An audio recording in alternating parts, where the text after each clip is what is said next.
Welcome to the Greatest Podcast. This is the Greatest Podcast very first official interview with a guest on the show, which is pretty darn cool. I wanted to make it something special. Flew all the way over here to Florida. Actually flew to Miami, but we're in Boca Raton right now on location with a good friend of mine, That's right. Camilo Beltran. That's right. Yep. Hey, what's up, guys? Camilo Beltran is a good friend of mine. We met a couple years ago. We met about 2.5, 3 years ago. That's right. Yeah. Yep. At Business Mastery with Tony Robbins. And we just hit it off. We became good friends. We've stayed in touch over the last couple years. I really, really love this guy's hustle. I love everything that he's done with his business and everything. And I wanted to dive into his beginnings and how everything got started, because you shared with me a little bit when we were there, and I thought it was freaking badass. It was pretty cool. So Absolutely. if you can dive into that in a little bit, we're going to go ahead and do that. But first of all, tell us a little bit about you. What's your position here? What's the name of the company? All that good stuff. Okay, so my name is Camilo Beltran. I am the ringleader at Vida Jets. And Vida Jets is practically the private aviation company that has a network of 6,000 jets worldwide. And we do anything from helicopters, light jets, midsize, even 737s, BBJs, anywhere in the world. So any jet, anytime, we can get the jet at your disposal. That's pretty cool. And yeah, I've had a few friends reach out to me in the last couple of years. They're like, hey, dude, do you know anybody that does private jet charter? I'm like, yeah, hit up my buddy Camilo, dude. And then all of a sudden you send them this list of like, there's so many options. I'm like, damn. Right. Like, that's a lot of stuff. So yeah, we have pretty much such a huge network that we basically have that technology that we require to know exactly which plane is moving where at what time. So that's really something that I want to touch as far as the subject goes on where Vida Jets is going. Yeah, definitely. I want to talk to you about that. Yeah, we're the new jet generation and why we call ourselves the new jet generation. Awesome. Yeah. We're definitely going to dive into that because I want to know about, like I said, about the beginnings of this company, right. Your beginnings in the entrepreneurial space, because... So one thing that really blew my mind is when I was talking to him when we met a couple of years ago, is that he said something that I thought was pretty funny. He's like, man, I've been fired from every job I ever had. I was going to tell you that. I was definitely going to tell you that. So tell us a little bit about that. I mean, you're very young. How old are you right now? 32. 32 years old. Yeah. When we met, you were under 30. And you already had this business up and running, which I thought was a freaking awesome business. But tell us exactly how you got started in it, the things you were doing prior to. All right. So basically, my background is I'm Colombian. I came here in 2000, like 2001, I believe. So it's been like 19 years that I've been here. I grew up in Colombia, came here when I was 14, 15. I can't keep up with Can't compute the math. Right. But I knew I always wanted to do something with as far as import and export goes. I wanted to be in business. Mm-hmm. And I had an opportunity. I went to Lynn University, and I had the opportunity of doing an internship at a private jet company. It was two different routes where I wanted to go. It was Forex market or the private jet market. I've always wanted to be a pilot, but I never wanted to be locked in as a pilot. For an airline. Nothing against pilots, but I didn't want to have my schedule locked to whomever wanted to fly, whatever time they wanted to fly, or whether it was an airline or a private aircraft. I knew I was going to get locked. Got it. But I didn't know being an entrepreneur was going to be even more than being a pilot. So your business owns you.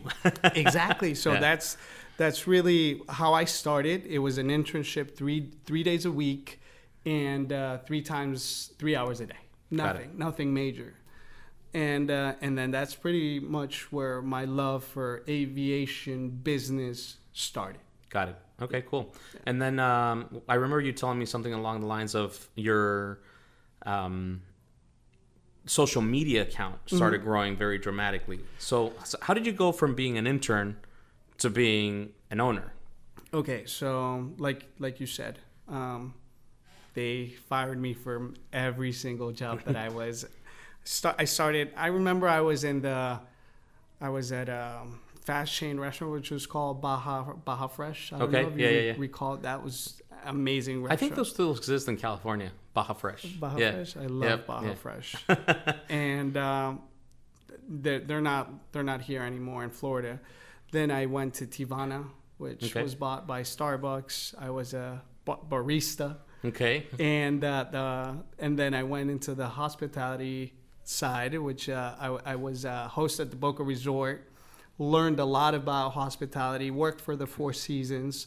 So I thought my route was going to be hospitality. In the hospitality industry. And which is probably something that was really important. Working at the Four Seasons and catering and being somebody that takes care of people that can afford of the Four Seasons would probably set you up and helped you out with this industry, right? Yes. I wish I would have taken the network that I built at the Boca Resort and at the Four Seasons and bring it here. So at that moment, I didn't even know where I was going. You had no idea, yeah.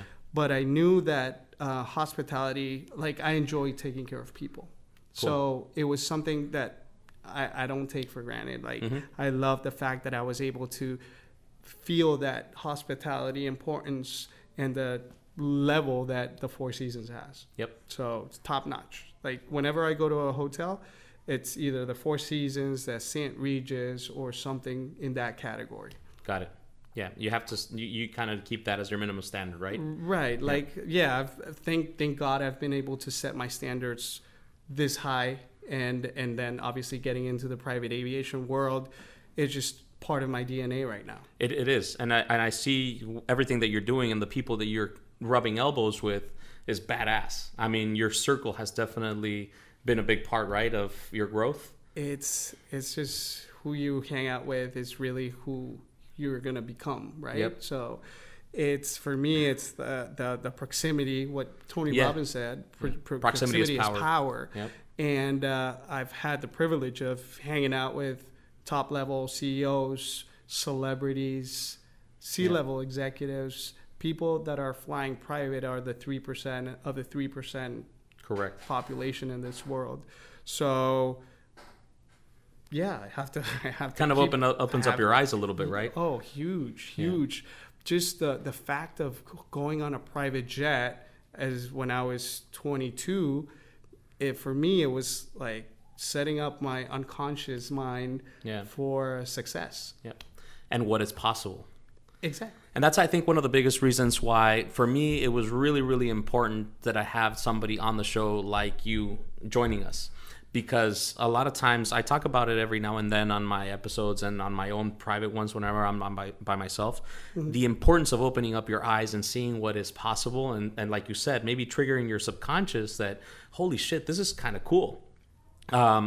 If you don't ever have the opportunity to experience it or to see it firsthand, it's kind of a little bit of a challenge to even know it's possible, right? Right. So for you being able, like you said, at 22 to be able to get into that internship and be able to learn and fly is like, that opens up your eyes, right? Huge. And then you rub elbows with these people, you start kind of increasing your standards. Now, talking about increasing standards, this trip, I was telling my wife, I'm like, you know what?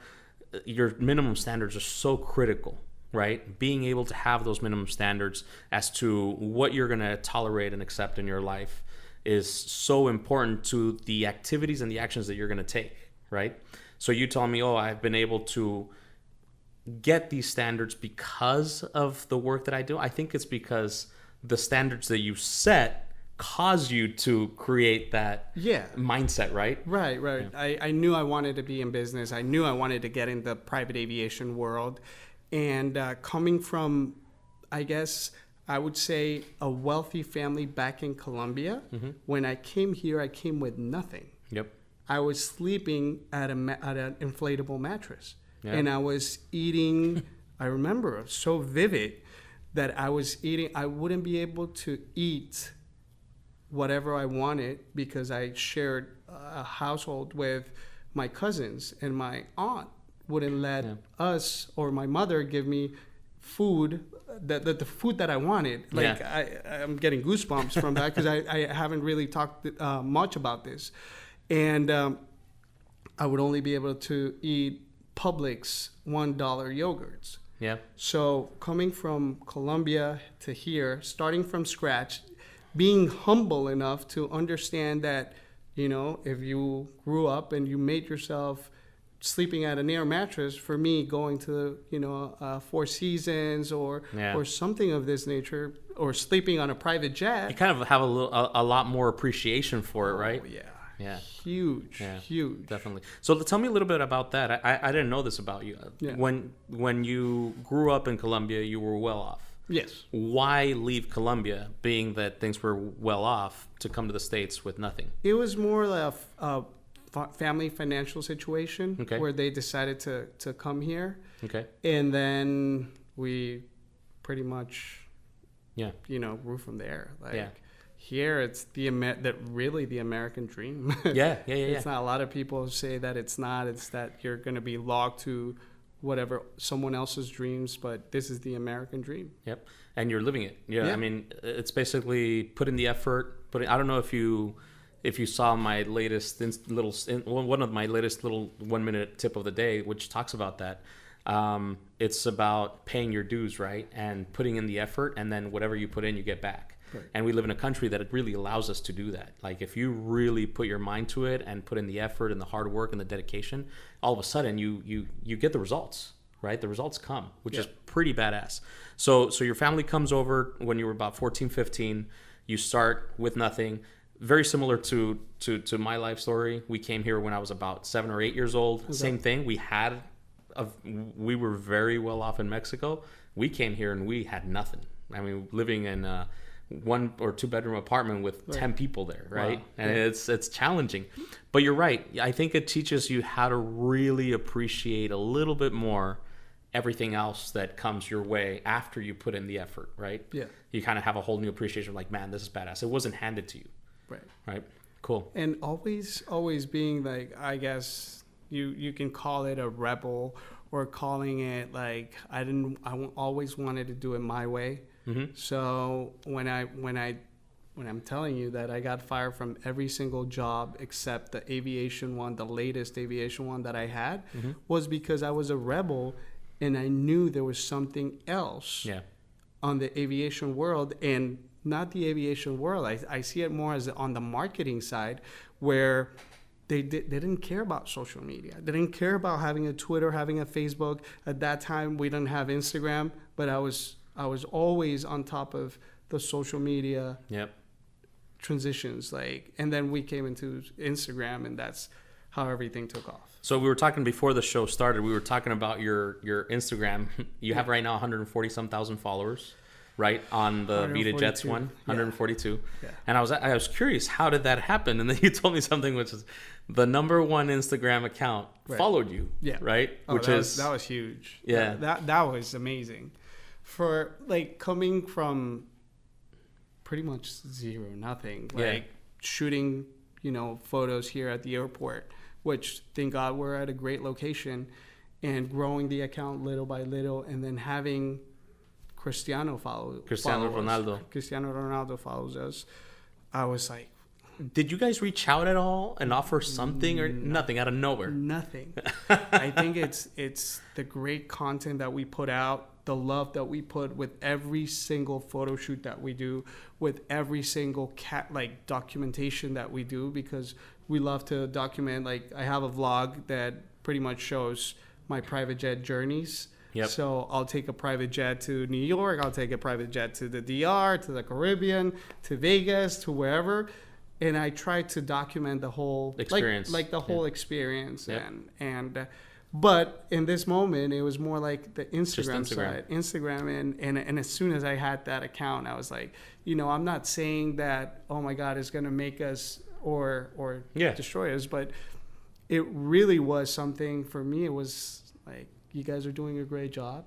We're going to follow us. We're going to follow Vida Jets. We're going to follow us. We're going to follow Vida Jets. And you set your standard. Now the biggest account is following you. Now, how can we get more? That's pretty epic. How can we, like, keep the quality, keep the quantity, because we have to keep that cadence going. Of course. And it's funny you use the word cadence. That's because you're a cyclist. yeah, exactly. Yeah. So, Keeping the pace. Yeah. You just have to put in the work, keep the pace, and you have some other big accounts also following you, right? You have Tony Robbins. Tony follows Robbins you. follows us. I think he only follows like 100 people or something like that. Something like that. And one of those is Vida Jets. With those two accounts, Camilo, the famous... Yeah. You know Camilo follows you as well. He's the world champion right now. Yep. He follows us. So many celebrities that follow Vida Jets, and that's awesome. And that's great. It's like they want the lifestyle. They have that lifestyle. Yeah. So that's really what Vida Jets is. It's Vida. It's life. La vida. It's La vida. It's life on jets. And how do you move? You move on jets. Yep. And what's the concept behind selling you a private jet charter? We don't sell you a charter. Like, we focus on giving you the ability to maximize your time. Yep. And that, what is time? Time is the most valuable asset that you have in the world. Tony talks about that all the time because he owns his own private airplane. It's not even a jet. I think it's like it's a global express. Yeah, I mean, it's a big ass plane. Like a $30 million plane. Yeah, and he owns his own thing, and he was talking about how when he was getting into considering buying a private plane for himself, he was like, oh my God, it's a crazy expense. But then he realized, man, it allows me to touch so many more people. It allows me to get here much faster. I don't have to do all these things. And yeah, sure enough, it kind of catapulted his business. It's right? a time machine. It's a time machine. Yeah. Oh, that's a great way to see it. I love it. It's a time machine. So yeah, that's it's the closest thing we can get to a time machine, I guess. Yeah. That's pretty cool. Yeah. So I wanted to ask you when you got started with Vida Jets and everything was started going and whatever, what were the biggest challenges you faced as a business owner to get a business like this going, up and running, and how did you overcome those challenges? Okay, basically, I think that the biggest challenge was getting good people, getting good people on board. I think that's one of the So growing your team. Growing the team. Yep. It's a tough, it's a tough sport. Yeah. And in that sport, you're playing with the big leagues. That's the second biggest challenge that I had. You're playing, like, even though you're giving your best and you're sweating the shirt and you're putting all the work in, and you're giving great service, there's those clients that are not happy. Yeah, there's some people that can never be pleased. And when you're playing with the big leagues, you're playing with the big boys. So, anything can happen. Yep. And we had some situations where the client wasn't happy because, I'll give you an example. He couldn't smoke on the plane. Got it. We're talking, it's a $45 million plane. Yeah. So the client wanted to smoke. And he's probably paying a lot of money to be able to travel in this plane. He's paying a lot of money. Yep. But in this situation, yeah, it's a minimal fraction of what the plane costs. Of so course. the owner says, no smoking on my plane. Yep. And the captain has to abide by those rules. By the rules. Yep. And that was my first legal situation. Oh, it got to a legal point. It got to a legal point. Wow. Because he's saying, well, I'm paying for this. I want to be able to smoke. And yeah. Interesting. So it was a big punch. Yeah. But it came at an early stage in my career in the Vida Jets life. And I'm very happy that I had clients. Teaches you some lessons. Yeah. It does. But when you're doing the right thing, and when you have clients that know, like, I had a client that was actually a lawyer. Yeah. He guided me through the process, and everything was perfect. But cool. They were not even from here. But yeah. No, I know exactly what you're talking about. I mean, and I think in every industry, it's funny you say that the biggest challenge you faced was building a team, getting the right people on board to be able to cater to the clientele that you were trying to attract. Because, you're definitely playing in the big leagues. Like you said, 3% of the 3% are your clientele, right? Right. So being able to cater to them, obviously they have very high standards. Huge. And you have to be able to live up to those expectations or you're out of business. For us, for example, in our restaurant, which has nothing to do, we're on the totally other side of the spectrum when it comes to clientele. We still deal with that stuff. You know what I mean? and you still get people wanting to sue you and getting into legal situations over the simplest, craziest things you can imagine. Yeah. Obviously we're in California. It's the #1 state for lawsuits and stuff. So it's pretty simple. So I know exactly what we're talking about. And the other thing is getting the right people on board. I think it doesn't matter what industry you're in. I think that's the biggest challenge that every business faces. Building that strong team culture and really being able to implement what you as the leader wants to implement, and making sure that everybody's on board with that, right? It's really challenging. It's kind of a pain in the ass, but the cool thing about it is once you find the right group of people, and it may only be 2 or 3 main people, can transform your entire business, right? Right. And that's really how I see it. I see myself a lot as, like a Navy SEAL team. Yeah. That's funny. Just because and the sport that I practice is the same way. You do it on your own, but you're lethal. Yeah. So you have 4 or 5 snipers that could just kill it and do their job the best way, give it all out. But you don't have a battalion doing, those kind of stuff. Correct. So for me, that's important. It's a more elite. Yeah, and we're a boutique firm. So at this moment, I'm not looking to grow with a huge amount of people. I'm not trying to get, a workforce of thousands of people, because right now, again, this is what we have going on in Vida Jets. And then the future of Vida Jets is going to be more involved with the technology, which we already have an app. Well, we talked about an app. Yeah. I remember back when we met. Okay. You were telling me, like, I have this idea for an app. Oh, right. Yeah. So it was developed, still like in the, I guess, baby stages right now. Yeah. It's been out there. Like, people can actually go. It's called Jet Traveler app. And you can actually go to the App Store, download it, look at live data of where the planes are. If you need an empty leg is when the plane is moving empty from place to place. And that's when actually clients can go and grab those deals at a fraction of a retail cost. Give me an example of an empty leg cost. So, for example, because I've seen the cost of what it is to travel from like San Diego to Vegas. Yeah. It could be like $5,000. Right. And it's not that expensive. It's not that much money for a private jet. San Diego to Vegas. Yeah. You know, something very simple, like a tiny little plane. That's a hop. Yeah. That's a fast hop. Yeah. So, for example, if it's an empty leg, it could be $1,000. Okay. Got it. For Is there a cost to the app? No, it's free. You download the free app and then you have access. You don't have to have like a membership or anything. No membership, no long-term contracts. You pay as you fly. Cool. On demand. Nice. So you're on there now. What are the chances of you traveling somewhere on an empty leg, and then being able to find another empty leg to take you back? It happens. It happens. It does? Well, again, like the technology is there. So 60% of the times the planes are moving empty. So 60% of the time. 60% of the time. That's also quite a bit. So there is quite the inventory there. It just sometimes it does match. Yeah. Sometimes I took an empty from Florida to Puerto Vallarta. Yep. I didn't have a way back. I only just got there.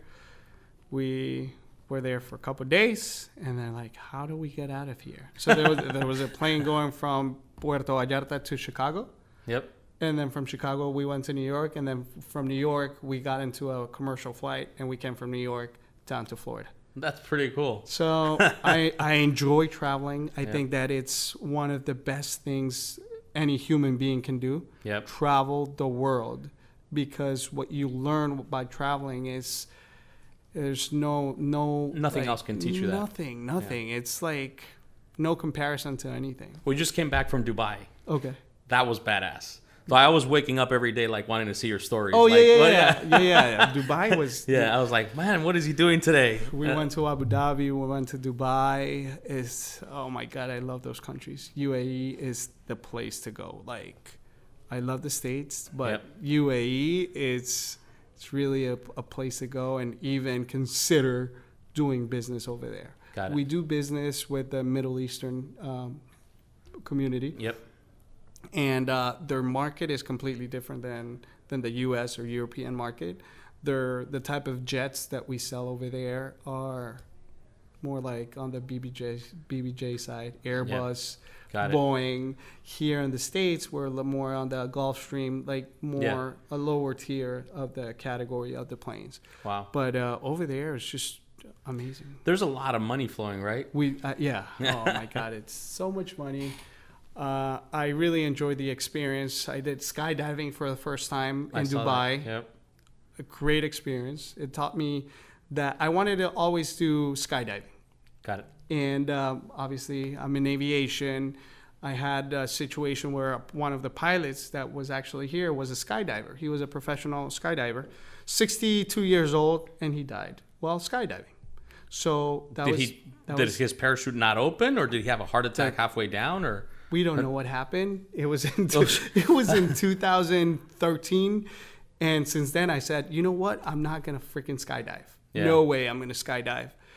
And then I'm like, no, I reconsidered, said, if I'm going to skydive, I'm going to go to Dubai and do it. Yeah. Did you do it like over that island, that land, the Palm or whatever? Yeah, but that's that's like the classic, right? Yeah, and I can tell you, I skydived from Dubai, but it was more of, I knew I had to do it. I knew I planned the trip to do it. It was for my birthday. And I went to Abu Dhabi, did this whole thing, and then I get to Dubai, and I'm like, fuck, I got to skydive. Yeah. And and then I go on the website, nothing whatsoever, no reservations. They're booked all the time. Totally booked. And I go to the concierge. Nobody would be able to get me anything. Wow. And it was more of, for me, it was more of the journey to, you know what, let's go there, and let's wait to see if they have something opening an opening for us. And the whole day I slept on the benches. I waited till the last freaking flight of the day with all the instructors. Everybody was wearing a wingsuit.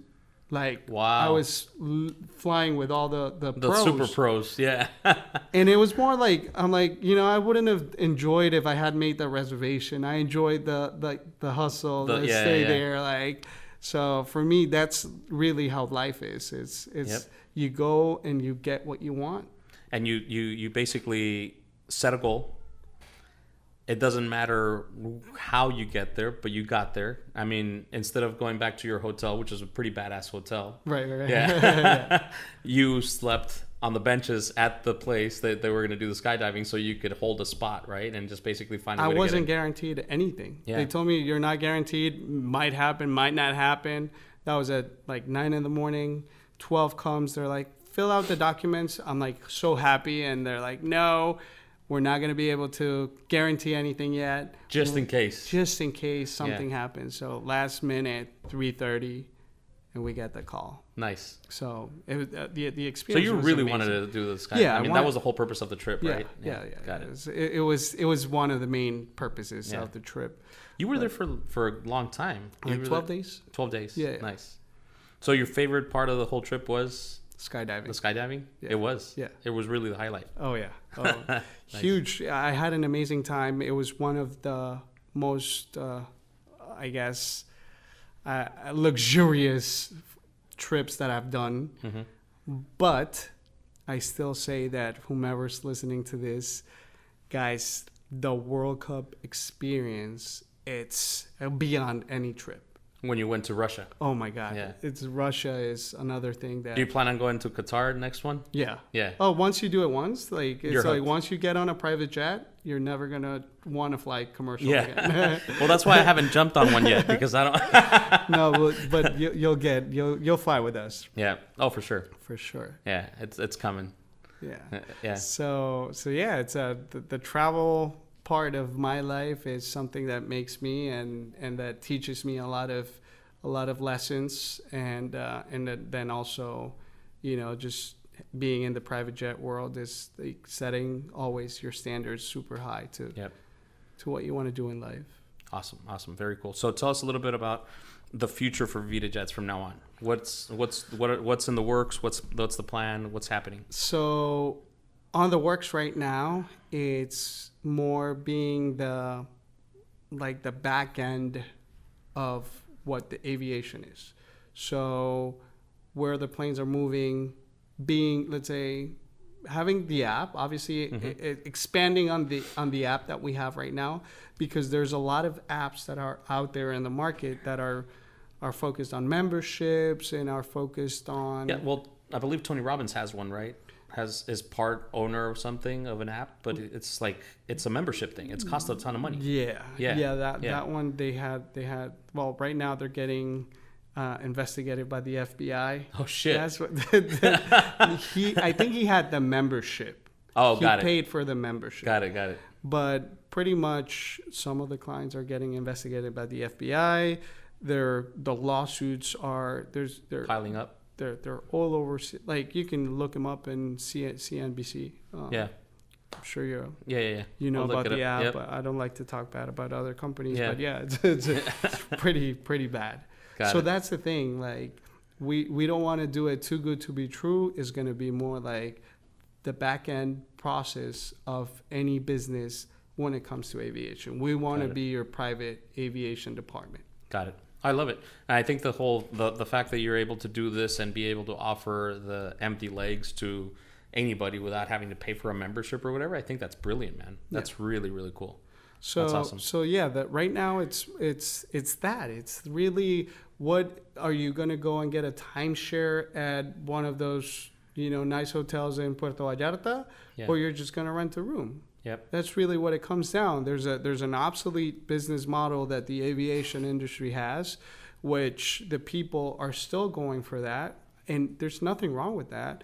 But I'll put you, if you're one of those fractional ownerships, I can put you on the same plane that your fractional company has. Yep. At a fraction of a cost. Yeah, I love it. That's pretty cool. So right now there's so much room for growth. There's so much room for this type of service, because at the end of the day, it's a service, and now it's going to become a technology part of the aviation world. Very cool. Very cool. So to wrap it up, I'm going to do a quick recap here. Yeah. We've talked about raising your standards, maintaining high standards, working your ass off and doing whatever it takes to achieve those standards, right? Mm-hmm. Setting goals and sleeping on benches if necessary to be able to accomplish the goals, which is pretty badass. So the biggest part, the biggest goal for me with this show is that I want whoever listens to it to kind of have a really strong takeaway within the show of something that is something that perhaps was a life experience of yours or something like that. We talked about how you came to the States and started off with nothing and lived the American dream, pushed hard and made it happen. If you could share one valuable lesson, something that you think would be of value for our audience, what do you think would be something that... Aside from... or similar to? I think that what really makes me, and what really changed my life, was practicing the sport of triathlon and knowing that the life is just like a triathlon. Life will get you through the waves. It will be smooth at the beginning. Then you get on that bike for 200 miles or whatever, 112 miles, and there's a lot of obstacles on the way. Yeah. And I did an Ironman recently last year in Cozumel. Yeah, I saw and that, man. It became more, instead of like, you can be prepared, you can practice all you want, but there's going to be these factors along the way that are going to make you pretty much just want to give up, stop, give up, throw the towel. Yep. You're going to cry. You're going to, you're going to literally just going to stop. And for me, being an Ironman and having that strong mindset that you have to finish no matter what, it's really what made me change to a different level. Got it. And it's always having that transition. There's two transitions in a triathlon, in an Ironman. So from the swim, you have a transition to the bike, and then from the bike, you have a transition to the run. Yep. And it's that, like, there's transitions in life, and it's important for you to know that you have to let the old ways die and change and every day become a better person. A lot of people are going to think that you're a dick, that you're an asshole, they're going to be against you. And if you have in your heart all the transparency and you're connected with your higher power, I'm connected with God in my case. If you're connected and you know you're doing everything from your heart and you're doing something great for your life and for your loved ones, then relax. It's all going to be okay, right? It's all going to be okay. I love it. But that's, for me, it's what I go through in life. I've had, ups and downs, like I told you. Started from a humble beginning, sleeping at the mattress, at an inflatable mattress. And then every day I want to become a better person and keep growing. But always I look back at that inflatable mattress, and that's what keeps me grounded to being humble and to knowing that I have to keep set pushing my standards higher every single day. Love it. What a great message, man. That was really, really good, because you basically hit the nail on the head in terms of, you know what, you're going to go ahead and you're going to set a goal. You're going to go through, remember when we talked about this at the Business Mastery event, the business map versus the business plan? Right. Yeah, it's just about setting a point and saying, okay, I'm going to get there. There's going to be valleys, there's going to be rivers, there's going to be things that uncharted territory, basically. And it's just like the analogy that you use right now with your triathlons. You can train, you can plan, you can hire the trainers to push you and to tell you what to eat and what workouts to do or whatever. But once you're there, all of a sudden you get that cramp at mile 50 and you're like, shit, now what, right? Or you get the or you get the flat tire on the bike. I get goosebumps all the time. I get this interview, man. It's bringing me a lot of memories. That's awesome. Good. That's and the idea. I get a lot of goosebumps. But yeah, it's knowing the things that you can't control. That's one thing, and then the things that you can influence. Yeah. And then the most important thing is what you can control, and that is only yourself and your heart. And if you're doing everything with your heart, with the love to the world, then you're fine. You're gonna be all right. You're gonna be fine. You're gonna be fine. You gotta trust yourself. You gotta put your hand in your heart and know that everything that you're doing is to be a better person. If you have 100%. Good ethics, if you're like connected with a higher power and God, and you know that every single lesson, every single failure and fault that you have gotten in life, it's building you to be a better person. It's part of the path. Part of the path, right? Yeah. The past is something you can't control. Yeah. The past is something that's there. You can take it in a positive or negative way. Yep. 100%. I take it a lot in the positive side, and this is more talking into the self and how you become a better person, and that's a whole different level. But I apply it in business as well. Yep. So 100%. We're gonna have to carry on this conversation. Yeah. One of these times we're gonna have to come over to San Diego. Absolutely. We'll do another one over there. Yeah. And we'll talk a little bit more in depth about it. I think you and I could go on for hours on this type of stuff. Yeah. We're both very much connected in a lot of these mindset stuff and a lot of these type of subjects that we talk about. And so I think if we were to wrap it all up, I would say living with some faith, right? Yeah. You have some faith. You put in the work. You put in the effort, the blood, sweat, and tears, as they say, and do it from a place of love to your fellow human and to the community. Things all work out. It just simply works out, right? I think that's a good message. Yeah, that's really what I go through on a daily basis. Yeah, and I know. So if you guys, I highly recommend that you guys go to Instagram and follow his personal account. Cami Beltran. Yeah, Cami Beltran L. Yeah, Cami Beltran L. So if you can't find them, you can find me at the Greatest Salesman in the World. Look for the people that I follow, and you're going to find them there. Yeah. Follow Vida Jets for sure. Yeah, follow Vida Jets. And the Jet Traveler app. Yep. I follow all of them. Yeah. I'm one of the 140-some thousand. Cool.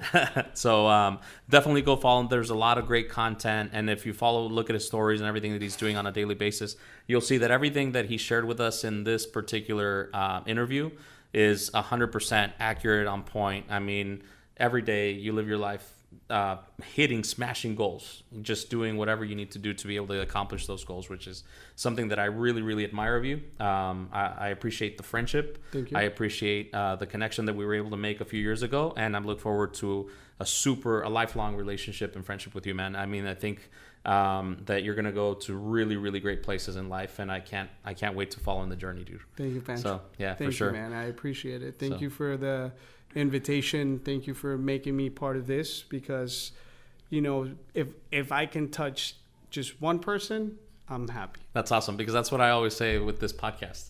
At the end of every episode, I'm always like, if this message can resonate with one person, that's all I need. That's all you need? That's all. I mean, it was all worth it.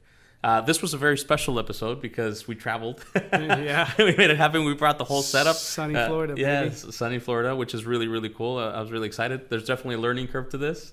We're gonna get better, right, Clark? The video guy, he's like, next time we plan one of these, I'm planning it. I'm kind of a mess, but my mind is in other places. That's the thing. You're getting it done. You're here. Yeah, you're like absolutely. making shit happen, and that's what matters. That's what matters. At the end of the day, this is a badass interview. 100%. It's gonna be out there for everybody to see, and we're gonna hopefully inspire some people to go out there and kill it in their own lives. Yeah. Awesome. Thanks so much, man. Stay humble. Yeah, stay humble for sure. Love it, dude. Thank you so much. Appreciate it. Thank you. And guys, please make sure to go follow Camillas Beginnings, Vida Jets, and of course, the greatest salesman in the world. Yeah. On the Jet Traveler app. The Jet Traveler app. Yeah. Go follow them. And whenever you're in the need for a private jet, if you're not there yet, push as hard as you can to get to that point that you need a private jet in your life. One of those. One of those. All right. Thank you guys. Love you all. If you guys saw anything of value in this episode, please make sure to like, comment, share, send it to people that you might know. Tell people about the show. We want to grow this organically. I'm not getting paid for any of this in terms of sponsorships or anything like that. I just want to put it out there so that everybody can find a good message. Maybe a private jet? Hey, maybe a private jet. Let's go. Where are we going to next, by the way? We should travel. Let's go. Love you guys. Take care.